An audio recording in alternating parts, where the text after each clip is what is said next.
UTL solar लावणार आणि सबसिडीही मिळवून देणार। ऐन गणेशोत्सवाच्या तोंडावर एसटी कर्मचारी संपावर महाराष्ट्र एसटी कामगार कृती समितीचं धरणं आंदोलन। राज्य सरकारी कर्मचाऱ्यांप्रमाणे वेतनाची मागणी। एसटी कर्मचारी कृती समिती आणि सरकारमधील आजची बैठक निष्फळ। एसटी कर्मचाऱ्यांच्या संपाबाबत मुख्यमंत्री शिंदेंनी उद्या बोलावली बैठक। उद्या संध्याकाळी 7 वाजता सह्याद्री अतिथीगृहावर बैठकीचं आयोजन। एसटी विलिनीकरणावरून वकील सदावर्ते आणि भाजपच्या गोपीचंद पडळकरांची पलटी। विलिनीकरणासाठी महाविकास आघाडीच्या काळामध्ये संप पुकारणारे पडळकरांच्या मते एसटी विलिनीकरण कायद्याने अशक्य। एसटी कर्मचारी संपात पवार आणि ठाकरेंचे लोक, गुणरत्न सदावर्तेंचा आरोप। तर एसटीची कृती समिती नसून किडे समिती असल्याची सदावर्तेंची टीका। बदलापूर प्रकरणामध्ये घाईघाईने आरोपपत्र दाखल करण्याची चूक करू नका। पोलिसांच्या कारभारावर हायकोर्टाकडून तीव्र नाराजी व्यक्त।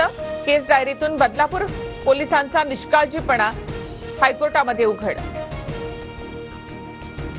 बदलापूर अत्याचार तपास प्रकरणी सेवानिवृत्त न्यायमूर्तींच्या मार्गदर्शनाखाली समिती स्थापन करा, उच्च न्यायालयाचे निर्देश। समितीमध्ये माजी IPS अधिकारी मीरा बोरवणकर, मुंबई उच्च न्यायालयाच्या माजी न्यायमूर्ती साधना जाधव यांची नावे विचाराधीन। जयदीप आपटे विरोधामध्ये लुकआउट नोटीस जारी। मालवण पुतळा दुर्घटना प्रकरणी गेल्या 8 दिवसांपासून जयदीप आपटेचा शोध सुरू। पुतळा कोसळल्यानंतर शिल्पकार जयदीप आपटे फरार।